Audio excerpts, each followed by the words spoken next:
If the New Orleans Saints want to truly compete in 2025, maybe a phone call to the Miami Dolphins for Jalen Ramsey might make sense. We got all of that and a little bit of lagniappe for you on today's episode of Locked On Saints.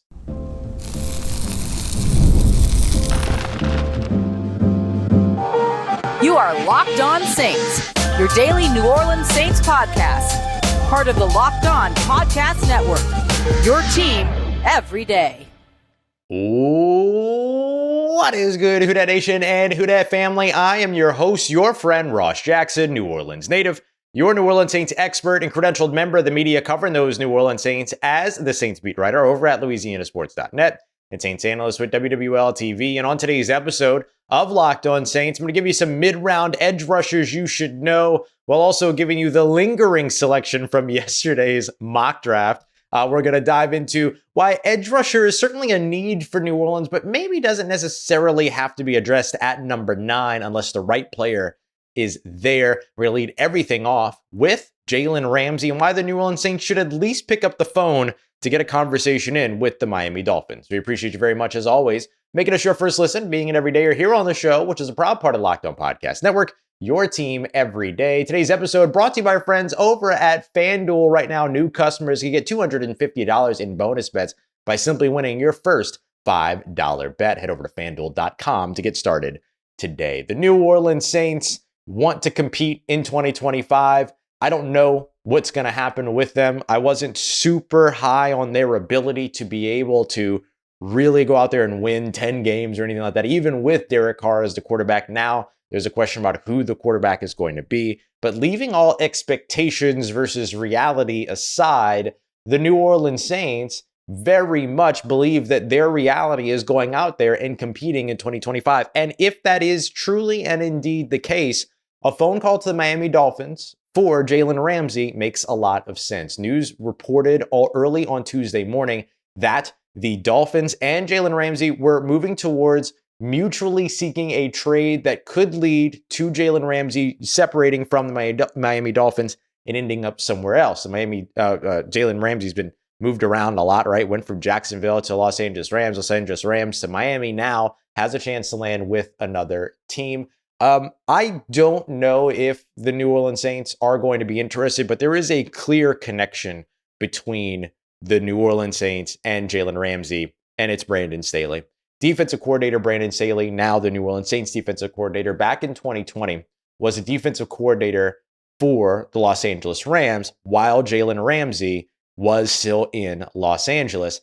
Jalen Ramsey credits Brandon Staley quite a bit. In fact, he took to social media to celebrate the New Orleans Saints hiring Brandon Staley, quote tweeting the announcement from the NFL saying, "My guy." Brandon Staley has publicly acknowledged that he calls Jalen Ramsey one of the biggest reasons that he ended up getting a head coaching job with the Los Angeles Chargers. Under Staley, Ramsey had it was his third or fourth Pro Bowl season, and it was his second first-team All-Pro season back in 2020, in a season where he allowed his second lowest passer rating and second lowest completion percentage when targeted during that year. That completion percentage was just 53.3%, by the way, and his lowest would come much later. So, look, Jalen Ramsey performed extremely well under Brandon Staley, even though he doesn't have massive interception numbers under Staley with the Rams. Only had one interception that year, but was disruptive, played that star role as well, kind of got moved into the slot.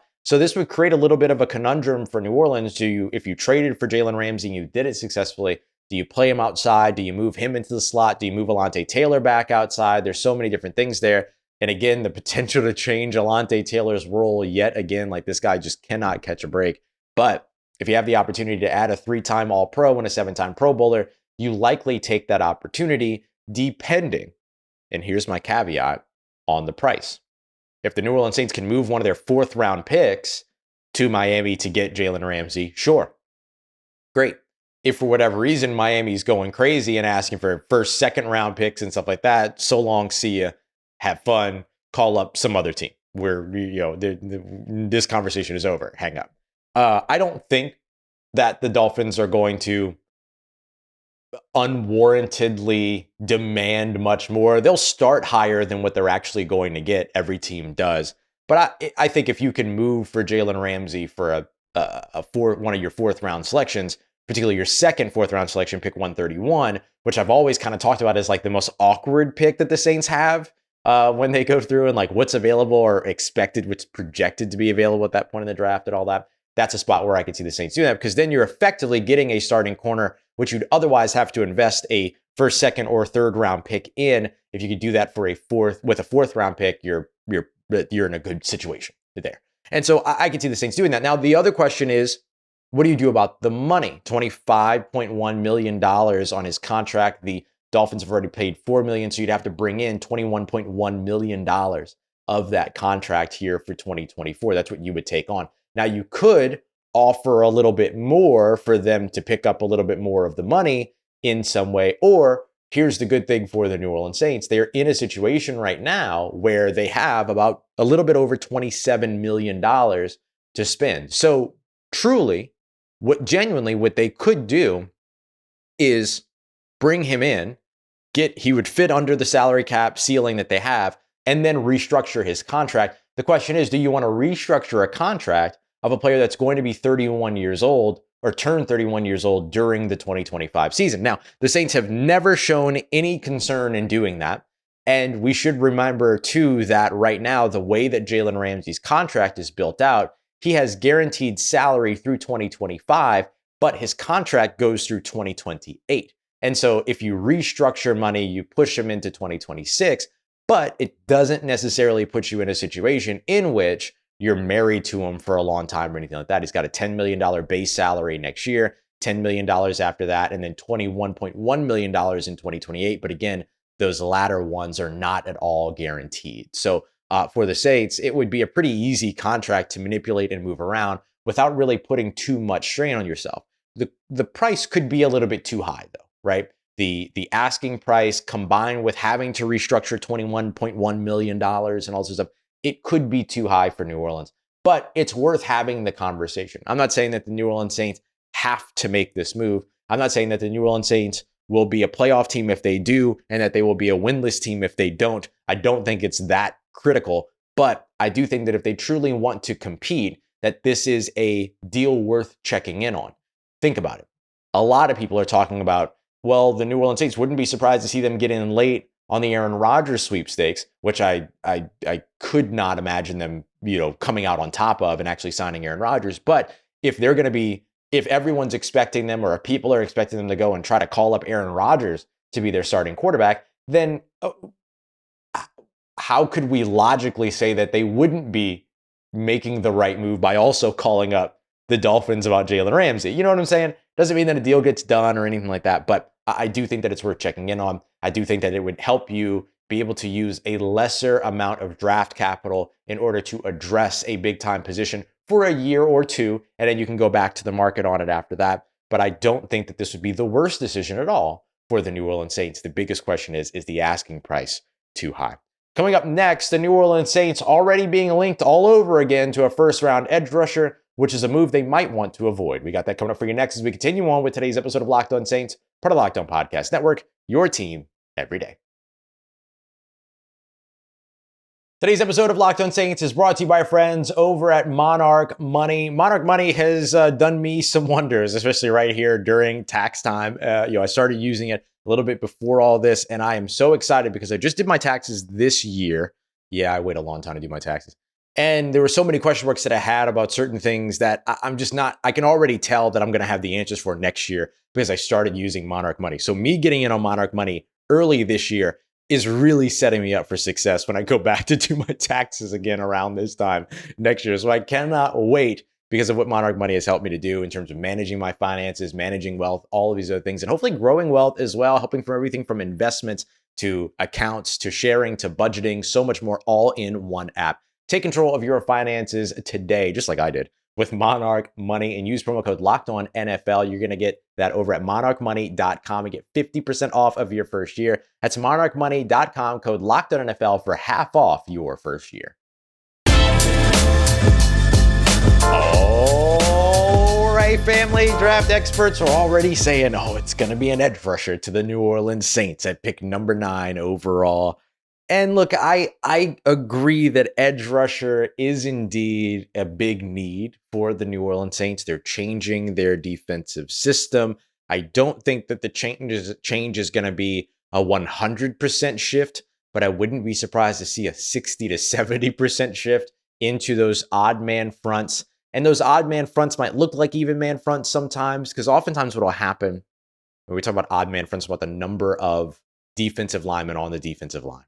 And so in some cases, like, you really have what we would call like a 3-3-5, 3 down linemen, 3 linebackers, and then 5 DBs.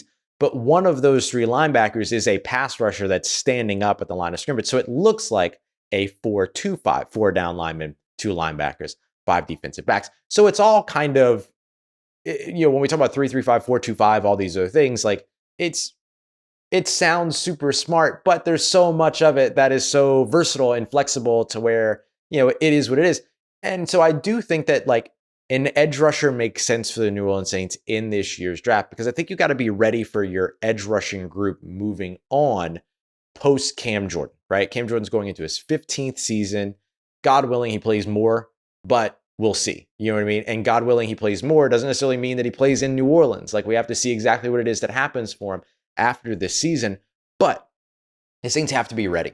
And so, look, you re-sign Chase Young on a 3-year deal. You've got Carl Granderson. You're trying to get things worked out with Isaiah Foskey. Maybe this system benefits him a little bit more. But then outside of that, you're still trying to figure out what you're going to do, where you're going to be, who else is in that room, and who's in that room moving forward beyond this year. And so I could see the Saints investing in an edge rusher, right? They let Peyton Turner walk. He's over in Dallas now. Tano Pasio has not been re-signed. And so you're looking at kind of that edge rusher position as ones where, yeah, absolutely, there's a need there. Absolutely, that's a spot that you can go and draft. Here's the thing, though. If you draft somebody, you're probably better off drafting somebody that is, let's say, closer to a finished product than is raw. I'm not saying that you're drafting a finished product. There's no such thing. I don't care if you're drafting a 26-year-old quarterback, you're never drafting a finished product.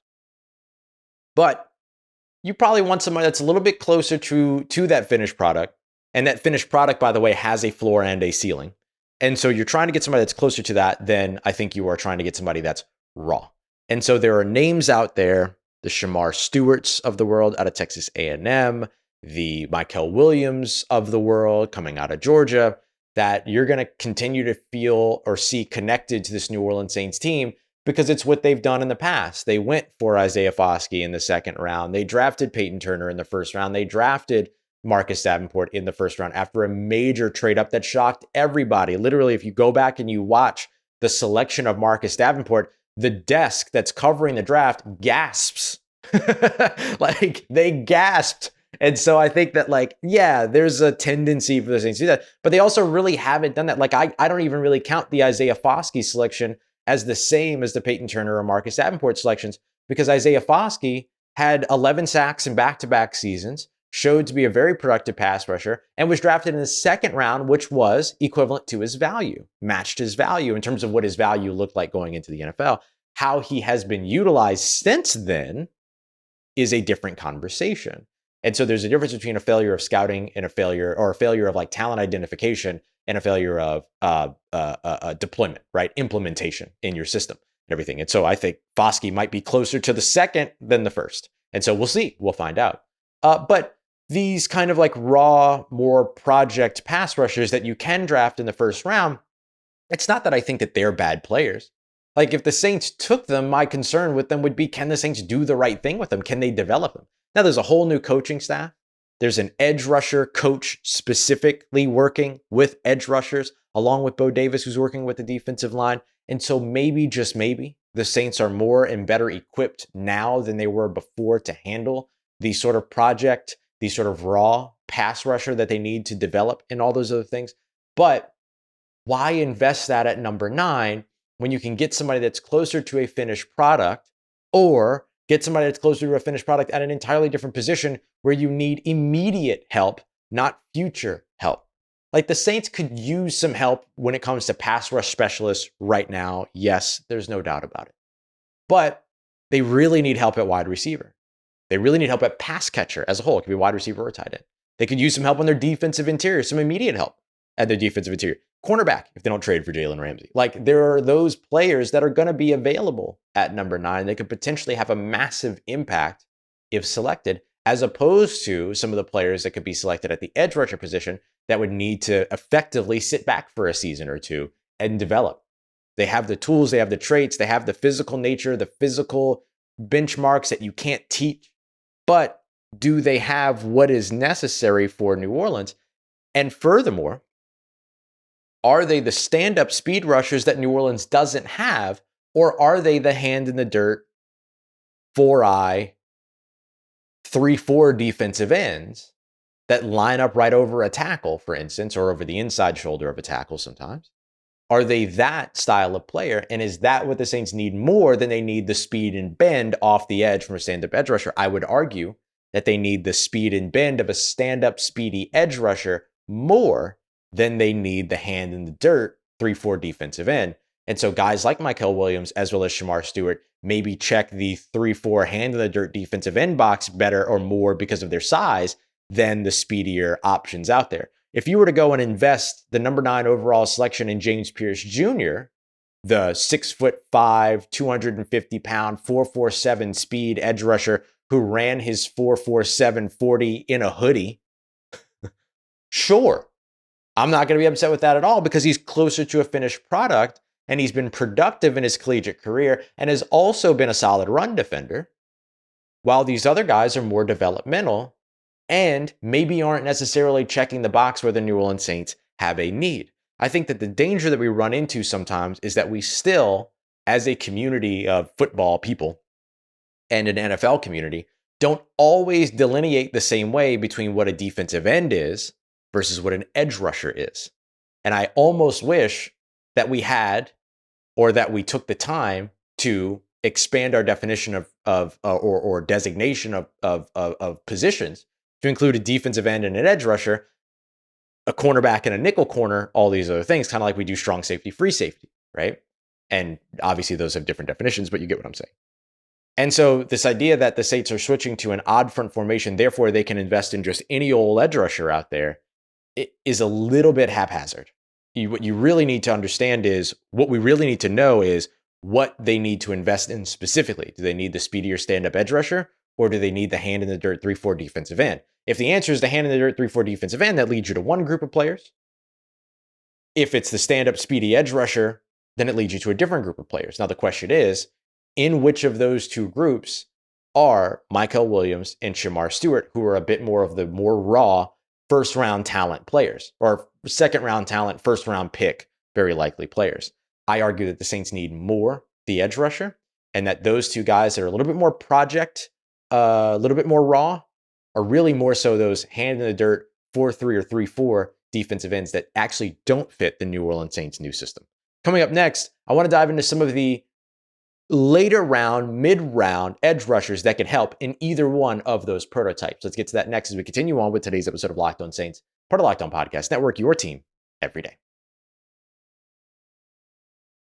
Today's episode of Locked On Saints is brought to you by friends over at FanDuel, America's #1 sportsbook. The NBA playoffs, right literally around the corner. FanDuel is giving new customers a way to get in on that action in a most incredible way right now. You can join FanDuel and place your first $5 bet. If you win that, you'll get $250 in bonus bets. All you got to do is win your first $5 bet as a new customer over at FanDuel.com today. FanDuel makes it super easy, whether you're betting on your favorite team or you're diving into player props. And even after the game begins, you can get into things like live prop bets as well as same game parlays for a chance to win big. You can find it all over at FanDuel today.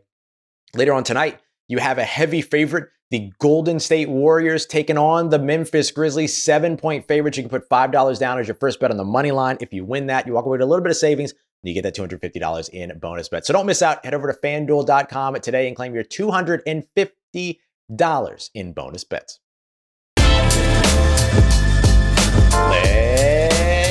Let's get it, Who Dat Nation. The New Orleans Saints absolutely should invest in edge rusher in this year's class. Doesn't necessarily have to be in the first round, though. I wanted to bring up a few mid-round defensive end/edge rushers, and we're going to do that designation that we talked about so that we understand the difference between these. So I've got one stand-up edge rusher. I've got one hand in the dirt, 3-4 defensive end, 4-3 defensive end. And I've got one kind of hybrid that could do either one. I want to start with the hand in the dirt guy because he was supposed to be my selection in yesterday's mock draft.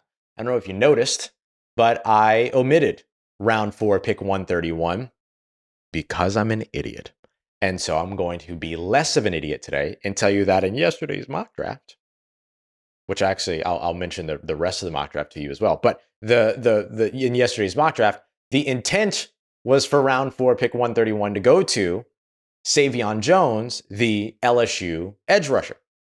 That was the intent. However, I did not say that. So that was the selection there. And the reason why I went with him is because at an earlier point, I had taken a stand-up edge rusher who we'll discuss more here in just a moment.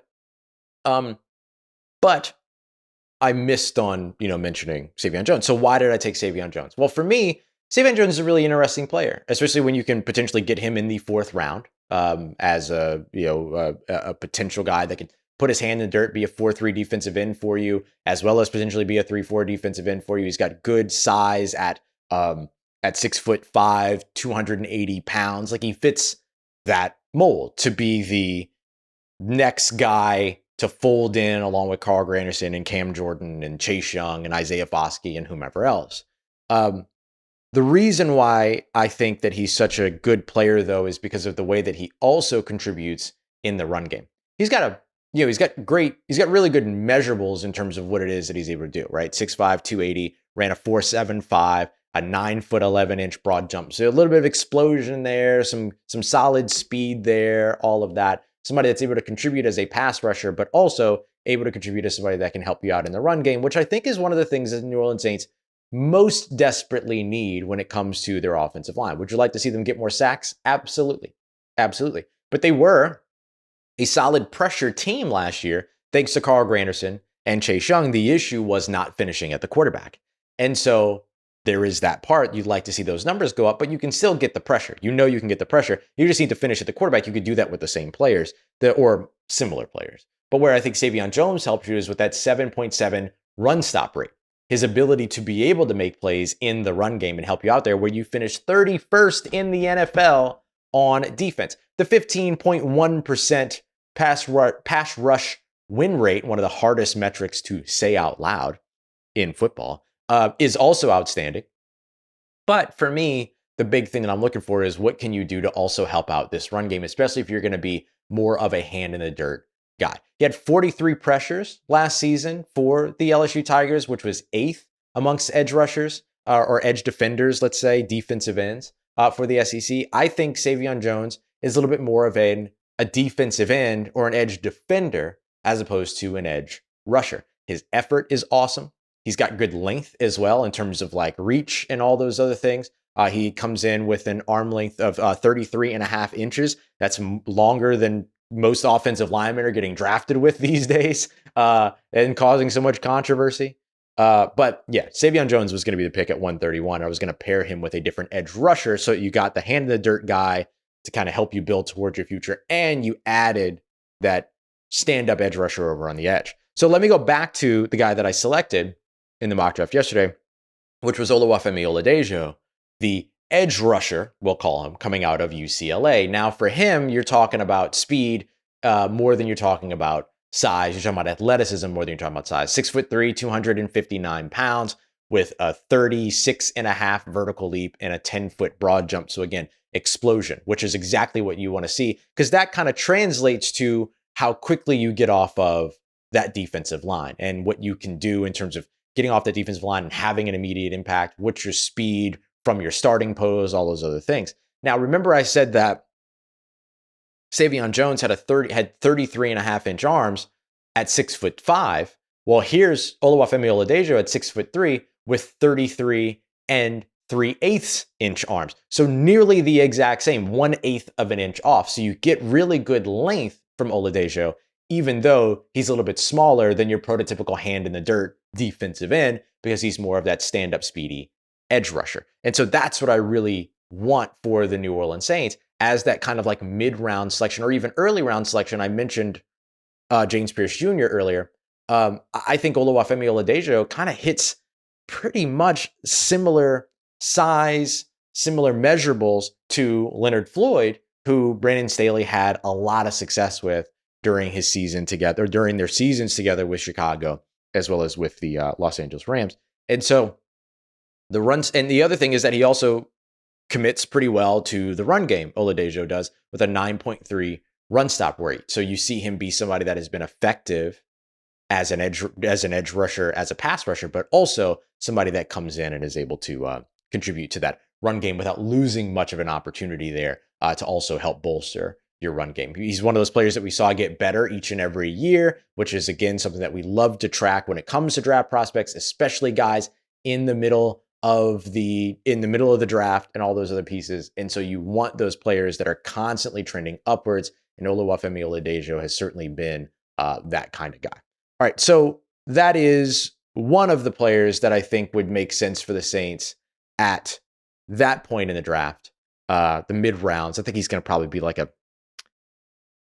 let's call it day 2 guy, more than likely late second, early third round guy, while Savion Jones maybe makes it into early day 3, just as a little bit more of a developmental piece. But again, drafting a developmental piece in day 3, very different than drafting a developmental piece in the top 10. Those are two very different conversations, if you ask me. Finally, we'll go with somebody who's a little bit hybridish, 6'2", but 264 pounds, so pack a little bit more weight. You get a guy in Ashton Gillotte coming out of Louisville, probably one of the more underrated edge rushers, along with guys like David Walker coming out of UCA. Like David Walker kind of checks this box too. 6'2", 280, 270, 260 pounds. Like he's bigger, bulkier, but shorter. And so he kind of fits this hybrid role where you could stand him up, but you could also have him use a little bit of that width to be able to help out as a hand in the dirt kind of edge rusher. Gillotte also has a 4.65 40-yard dash time, really, really excellent for his position. 36.5 and 10-foot broad jump, 36.5 vertical, as well as a 10-foot broad jump, same as Oluwafemi Oladejo. He also ran really, really good shuttle and 3-cone times, which just kind of shows you a little bit of the agility, short area quickness, all those other things. And so Gillotte would be a guy that you could also get right around the same place as Savion Jones. In fact, I almost took Gillotte in that mock draft, but then I went to Savion Jones because I hadn't talked about him very much at that same spot at 131. The thing I like about Gillotte is your ability to probably be able to move him around. He can do a little bit of the stand-up edge rush, but then you can also have him put his hands in the dirt. I like that a lot. I like that from David Walker over at Central Arkansas as well. So yeah, look, you can continue to bolster this New Orleans Saints edge rusher position, but you don't have to invest number 9 in order to be able to do that. These are 3 solid options where if you walked away with 2 of them, and I kind of gave you a little bit of lanyap, as I always promise with David Walker, you walk away with 2 of those 4 archetypically, not even the names, but archetypically, you feel pretty good about the New Orleans Saints addressing that edge rusher position. All right, coming up in tomorrow's episode, I wanted to go back and take a look at the 34 players that were available and present for offseason workouts, and then we'll continue to take a look ahead to the NFL draft. And don't forget to go and check out Locked On Pelicans with Jake Madison. What a whirlwind of a few days. David Griffin fired, Joe Dumars hired, so much going on. What's going to happen with Willie Green? Jake's going to be breaking it all down for you in what is going to be a lot of very honest conversation over at Locked On Pelicans. Make sure you go and check him out. We appreciate you very much as always. Making us a part of your day, part of your routine for saying yes to me on the show. If you see me, please say hi. If you need anything else around your New Orleans Saints in between these episodes, make sure you follow me on your favorite social media at Ross Jackson, NOLA. Hit me up. Know how the family's doing. Let me know how you living. Let me know how you momming them. And trust Who Dat Nation, I'll holla at you.